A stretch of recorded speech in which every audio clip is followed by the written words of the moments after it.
యేసుక్రీస్తు నామంలో ప్రతిరోజు దేవుని వాగ్దానం అనే కార్యక్రమానికి మిమ్మల్ని అందరినీ ప్రేమతో ఆహ్వానిస్తూ ఉన్నాం. ఎలా ఉన్నారని అందరు బాగున్నారా?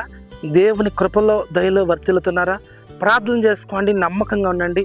దేవుడు మీ అందరి జీవితాల్లో గొప్ప కార్యాలు చేస్తాడు.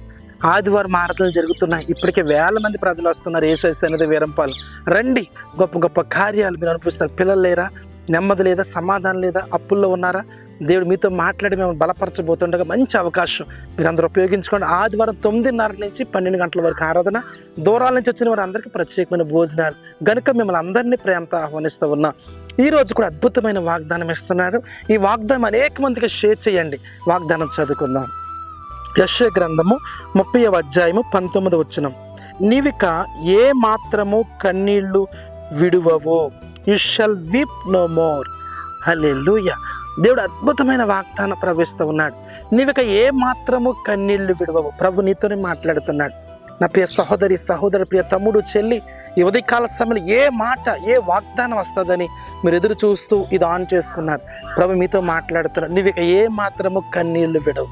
కన్నీళ్లు లేని కుటుంబమే లేదని, శ్రమలు లేని కుటుంబమే లేదు, ఇబ్బందులు బాధలు అనుభవించిన కుటుంబం లేదు. ఎక్కడ చూసిన కన్నీరు, వేదన, దుఃఖము. శత్రువైన సాతాను ప్రతి ఇంటిలో ఏదొక రీతిలో, ఏదొక రూపంలో ప్రతి ఒక్కరిలో కన్నీరు పెట్టాడు. ఆ కన్నీరు తొడటానికి, నీకు నాకు నోటి నిండా నవ్వు కలుగ చేయడానికి ప్రియమైన యేసయ్య లోకానికి వచ్చాడు. అదే దేవుడు నీతో మాట్లాడుతున్నాడు. జనమా, నీవిక ఏ మాత్రము కన్నీళ్లు విడవవు. ఏ పరిస్థితిని బట్టి నువ్వు కన్నీళ్ళు విడుస్తున్నావో, నీ కుటుంబ పరిస్థితి, నీ వ్యాపారమా, నీ ఉద్యోగమా, నీ పిల్లలను బట్టి. అనేక మందికి పిల్లలు ఉన్నారు, వ్యాపారం ఉన్నాయి, నెమ్మది లేదు, సమాధానం లేదు, కన్నీరు, వేదన, దుఃఖం, ఒక శ్రమ తర్వాత ఒక శ్రమ. అయితే ప్రభు అన్నాడు ఉదయకాల నీతోనే మాట్లాడుతున్నాడు. నీవిక ఏ మాత్రము కన్నీళ్లు విడవవు.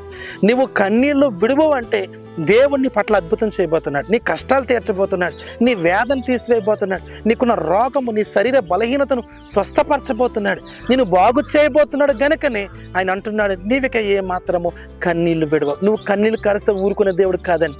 నువ్వు కష్టాల ఇబ్బందులు ఉండి తండ్రి అబ్బాని మొరపెట్టినప్పుడు నేను విడిచిపెట్టే దేవుడు కాదండి. నీకు సహాయం చేయడానికి ముందుకు వస్తున్నాడు. దేవుడు తన వాక్కును ఉదయకాల సమయంలో పంపిస్తున్నాడు. నువ్వు ఇక ఏ మాత్రము కన్నీళ్లు విడవవు.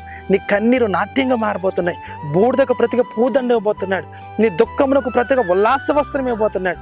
గొప్ప కార్యాలు, మహిమ కలిగిన కార్యాలు, నూరంతల ఆశీర్వాదం మీరు చూడబోతున్నావు. ఎక్కడ ఏడ్చావో, ఎక్కడ ఓడిపోయావో అక్కడ నువ్వు గెలవబోతున్నావు, నవ్వబోతున్నావు. అలాంటి సమృద్ధి, ఆశీర్వాదం, దీవెన ఉదయకాల సమయంలో దేవుడు దయచేయబోతున్నాడు. ఎక్కడెక్కడో విదేశాల్లో ఉండి ఏడుస్తున్నారు, ఎక్కడెక్కడో కష్టాల్లో, బాధల్లో, దూరంలో ఉండి ఏంటయ్యో మా పరిస్థితి అనుకుంటున్నారు. భయపడొద్దు.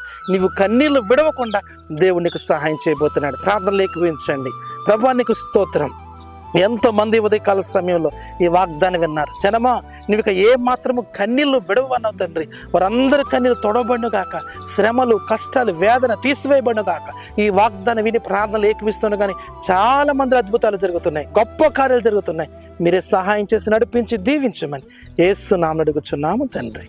ఆమేన్, ఆమేన్. దేవుడు మిమ్మల్ని అందరినీ దీవించి ఆశీర్వదించును గాక. ఆమేన్. God bless you.